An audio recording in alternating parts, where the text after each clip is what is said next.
Good evening to you all. Welcome to the English News Bulletin. We trust you've had a fulfilling and restful Sunday.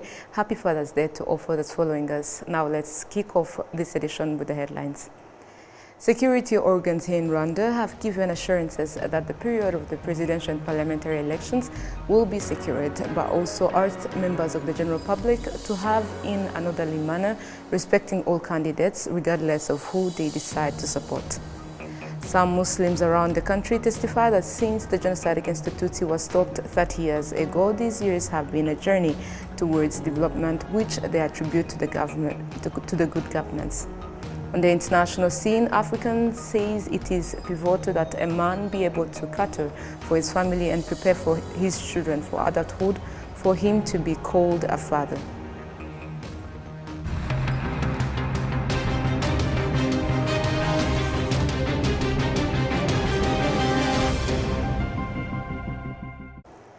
My name is Olive Nete. It's always a pleasure to have your company. Now, welcome to the news in details.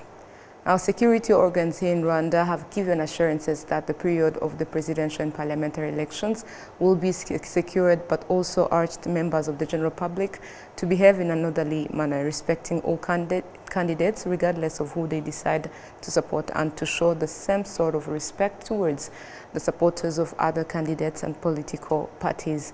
It is now less than a month before the general elections will be held, and spokesmen from both the National Police of Rwanda and the Rwanda Investigation Bureau have warned people against giving into the temptation of committing crimes, thinking that they will not be persecuted just because elections are taking place, saying such delusions will be proved wrong and such behavior will not be tolerated.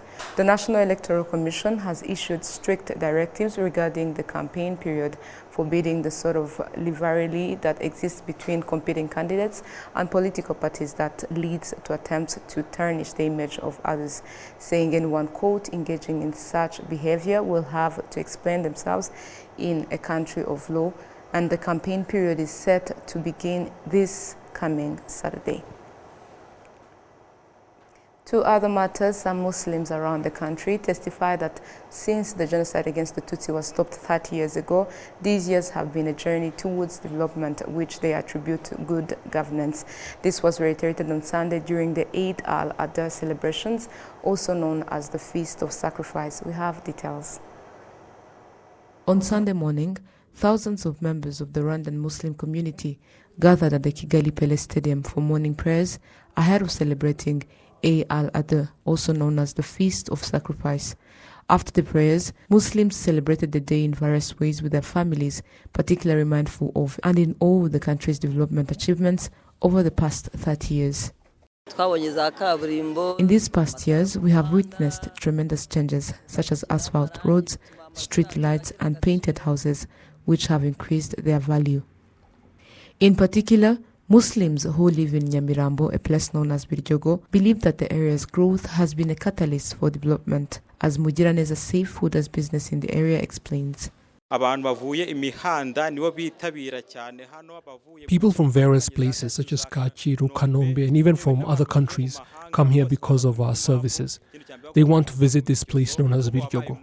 It has become a renowned destination and people now love it without attributing it to a specific community as they did before. In addition to their prayers, Muslims celebrate this day by sharing meals with friends and family. At our Dudi's house, they slaughtered several goats and prepared delicious food. Additionally, Tawadudi packaged some to share with vulnerable people as an expression of gratitude to God for the achievements in her life, which she attributes to good governance. Our children have now access to education, and some of us are in decision-making positions. There are Muslim doctors, and we also have a new educated Mufti. The Mufti of Rwanda, Sheikh Sindaiga Musa, expressed gratitude to the country's leadership, emphasizing the various achievements made by the Islamic community under good governance.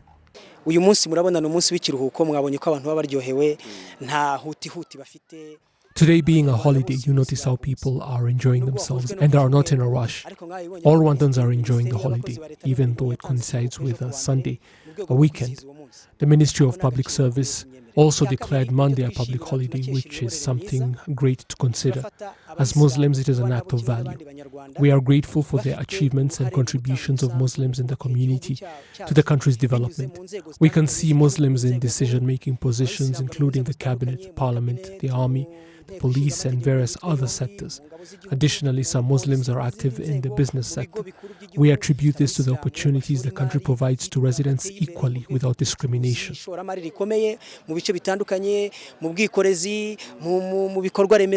ibyo byose ni ya mahirwe igihugu kiba cyahaye abaturage nta kuvangura nta no guheza iryo ari ryo ryose.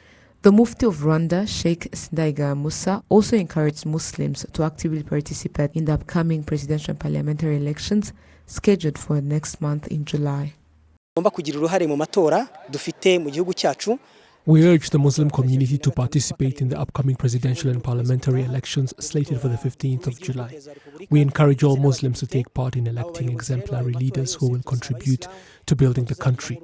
Tugatora neza ingirakamaro abafitiye u Rwanda n'abanyarwanda akamaro. During the celebration of the Feast of Sacrifice, the Islamic community in Rwanda shared that they have offered 672 cows and 1,000 goats as sacrifices, which will be distributed across 24 districts of the country.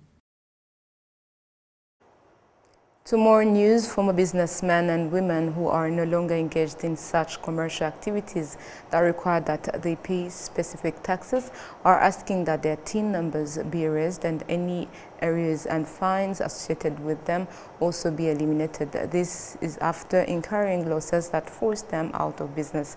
Officials at Rwanda Revenue Authority have, however, confirmed that up to half of the 50,000 former businessmen and women with this problem have actually had their TIN numbers closed, and all outstanding arrears and fines are amounting to as much as 6 billion Rwandan francs erased.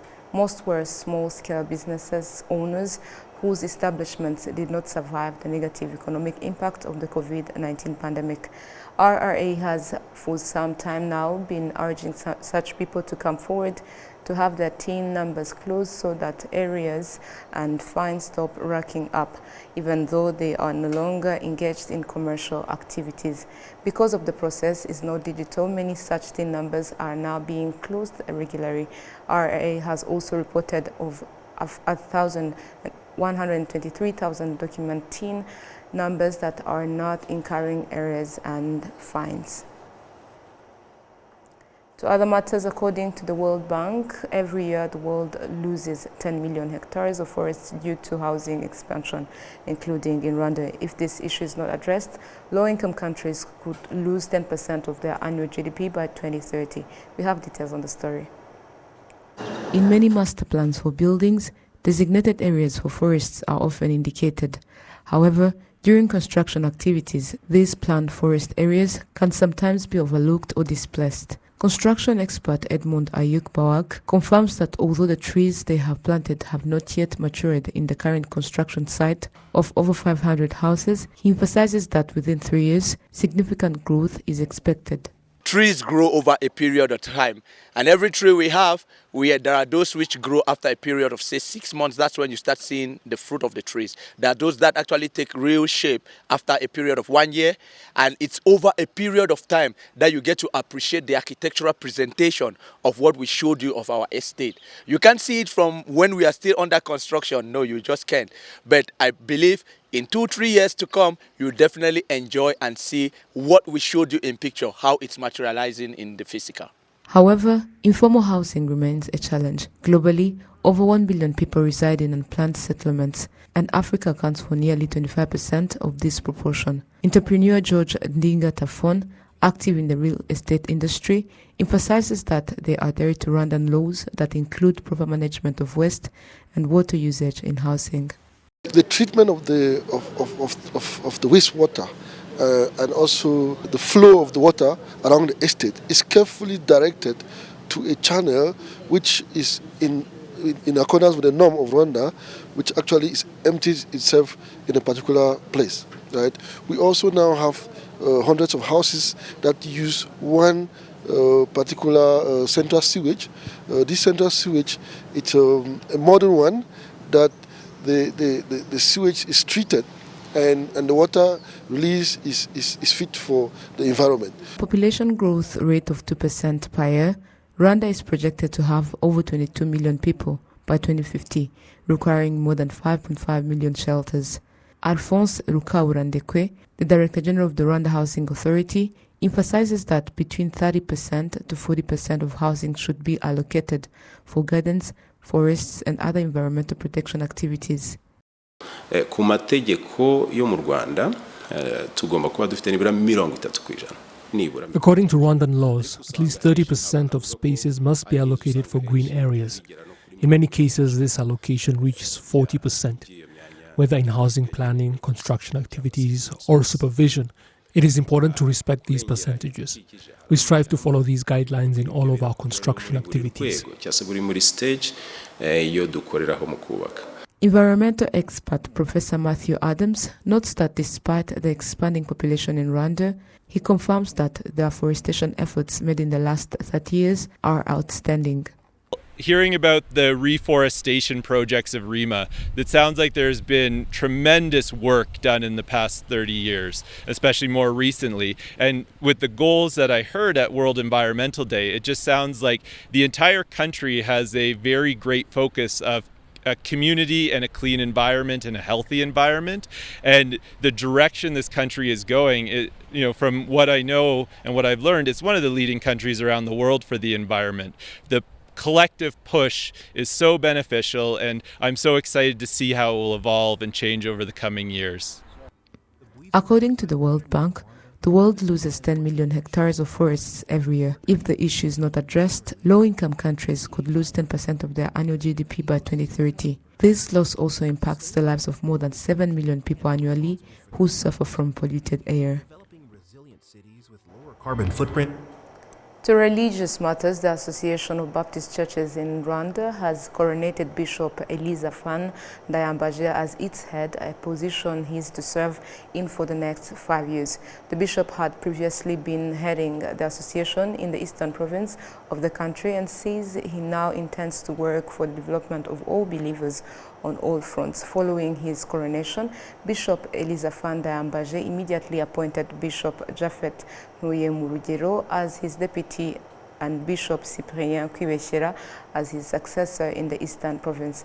The government representative at the event, Senator Marie-Rose Mureshyankwano, urged the leadership of the Association of Baptist Churches in Rwanda to follow the example that has been set by the head of state when it comes to putting the interests of the people before all else. Bishop Eliza Fan Ndayambaje, who is now 60 years old, because of the ninth person to lead the Association of Baptist Churches in Rwanda since its establishment in 1967 and the fifth since the end of the 1994 genocide against the Tutsi.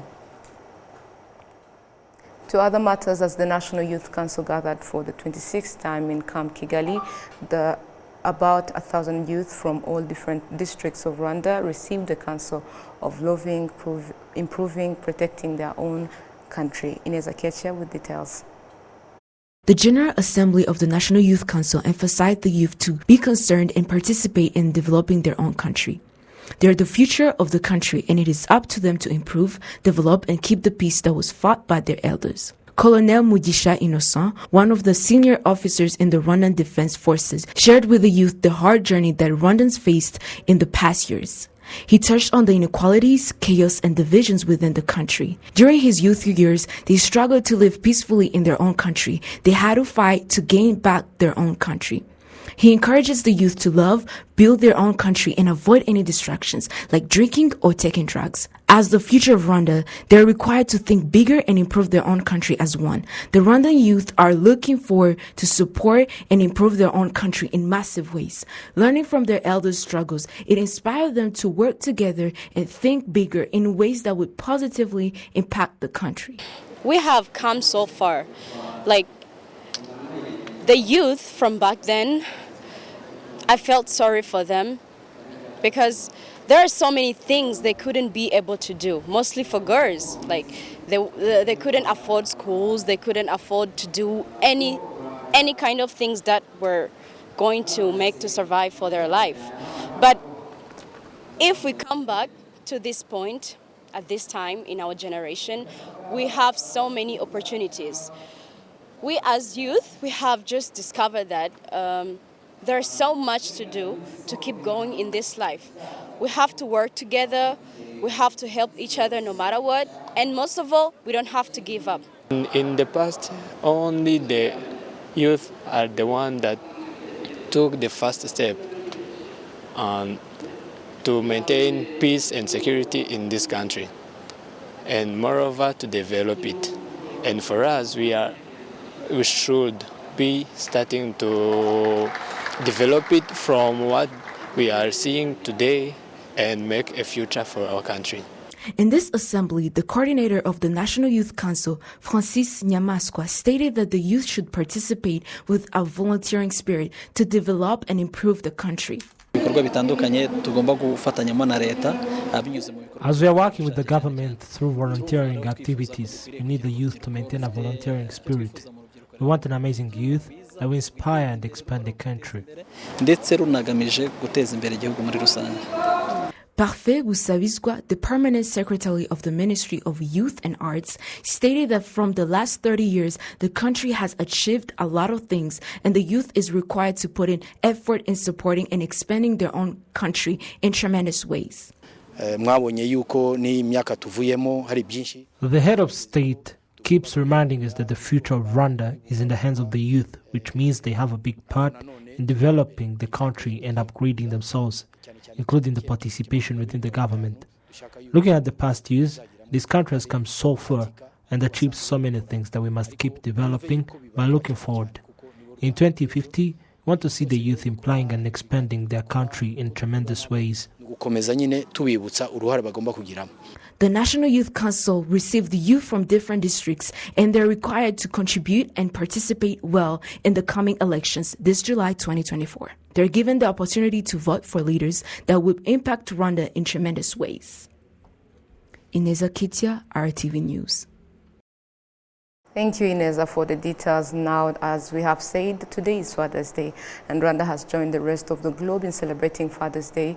And though they are often taken for granted by those that are fortunate to have them, fathers nevertheless are an important aspect of the family. And this fact is known most by those who grew up without a father or those who grew up with a single parent, be it a father or a mother.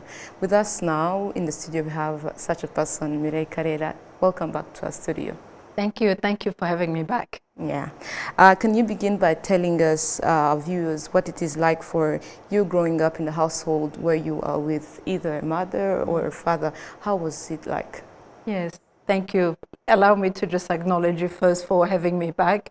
The last time I was here, it was Women's Day, and I remember that we talked about very impactful things, and we received amazing comments about how to overcome guilt as women. So I believe that it's going to be the same thing today as we talk about a very important topic around fatherhood, fatherlessness, and growing up with or without a father. For me, I suppose that was my story. It was my story to be born in a family where my father, in fact, grew up without his father. So to give context, my father grew up in the pre-59 era. So in 1959, he had to move and as a refugee. So his father passed away when he was about 15, 16, 17. So he himself grew up in a home abroad as a refugee without a father. So further down the line in 1976, I was born. Abroad in the diaspora, and I too, in fact, had to go through the same process somehow, whereby either my father or mother were not together. So when I was 3 and 4, that's when they separated, and they were in different countries. So it was either being with our dad, and he was very kind. I would like to honor his memory and say that he was very kind and gentle. When we had an opportunity to live with him from the moment I was born until probably six or so, then we had to be schooled abroad, and then with the mother, and then later on with our father, I think 2 years before he passed away. So it was a little bit of back and forth, of being with one or the other. So as I am now 48 years old, I have no idea what it's like to live with a father and a mother together under one roof. Can you share with us specific challenges that you faced growing up in such a situation? Yeah, so I think we have to put things into context because I grew up in the late 70s, so I was a teenager in the mid 80s and turned 18 when I was 94. So our grandmother, my father's mother, was coming from Rwanda at that time, and she was really asked to come and help her son, my father, to raise us. And she would just, be in between Ruhango, where we come from in the south, in Rwanda, and spend a few years. So from a maternal, loving household point of view, I had that. However, the challenges occurred when I became a little bit conscious and I became adult, and I had to realize that, hang on, my father never got to see me finish school, never saw me finish university, or gave me any kind of advice on what to do as an adult, etc. So it's only later on that I realized that there was probably some hidden trauma there that I had to work through. I had to work through not only as a person, and remember what I do for a living. I'm a coach, I'm a life coach. So there are a number of things I had to work on myself as part of my self-discovery, but also now being in a seat where I am healed, I overcame those issues of fatherlessness, which I think for both girl child and the boy child are relevant but different at the same time. So to answer your question, the challenge was realized a little bit later on when I grew up. However, now putting on my coach hat, every challenge is an opportunity. Yes. So I remember that 2 years before he passed away, and I was 16 or so, from the age of 16, 17, and unfortunately he passed away just 2 months before I turned 18. So I remember in his final days, I was given the task to manage, our household, his finances, already at 16. So until he passed away, in a way, I find that it was a blessing in disguise because I was able to be trusted with finances, trusted with managing whatever that microcosm of an organization we had as a home with our siblings. And those are the skills that allowed me to later on run my own organizations and also be trusted with other people's organizations. Yeah. Briefly tell us, you mentioned that you are now a successful person in the business sector, a life coach. What initiatives have you undertaken to address these challenges that is faced by so many people around the world? Yeah, so thank you. That's a really important question because I think your audience will need to know that if you are in a situation where you grew up with a single father or a single mother, it could go both ways. It's not the end of the world. So about 2 years ago, that's where I openly started journaling on my social media about my journey. And then it really started the sort of movement that I didn't foresee by being transparent and also sharing with my audience how you can have a start where it's not favorable to you. So I just journaled for 7 days before last Father's Day, and we had an event, a mentoring walk in the park, Nyandungu Eco Park, where we had mature fathers who really are amazing leaders. I'm sure your audience will know PC, Gerard PC. So we had him as well as others to talk about the multi-generational good fatherhood from their side. And then my side was obviously, experiencing and overcoming fatherlessness. So based on that initiative last year, many people gave us the feedback that we ought to do a little bit more than just that. So that's where we started a campaign, and the campaign is about helping people overcome that specific issue.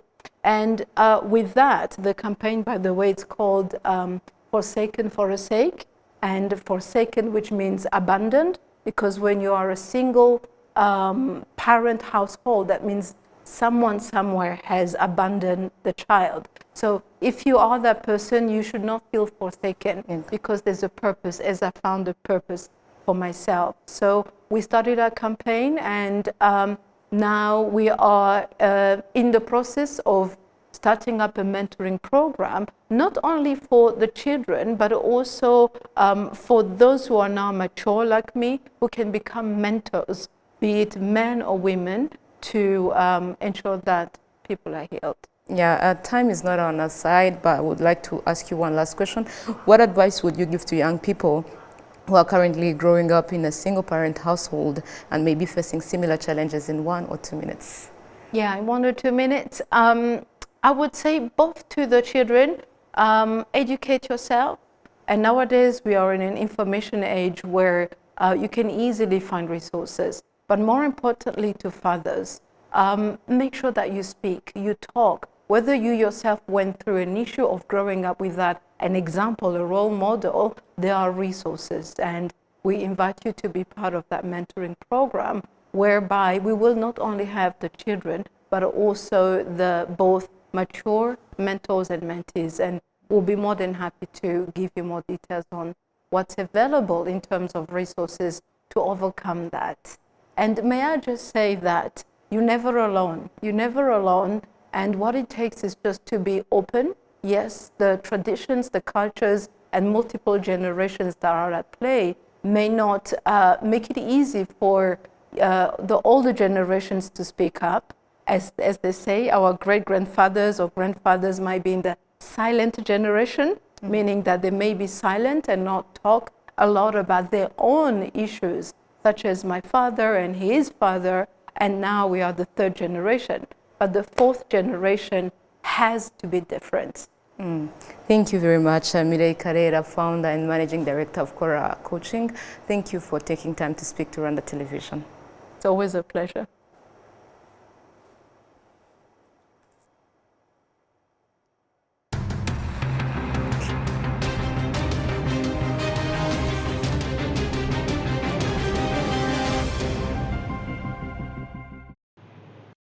On this story, we conclude tonight's edition. On behalf of the technical and news production team, we sincerely thank you for being part of today's broadcast. Have a fruitful week ahead. Take care and goodbye, and happy Father's Day to all fathers once more.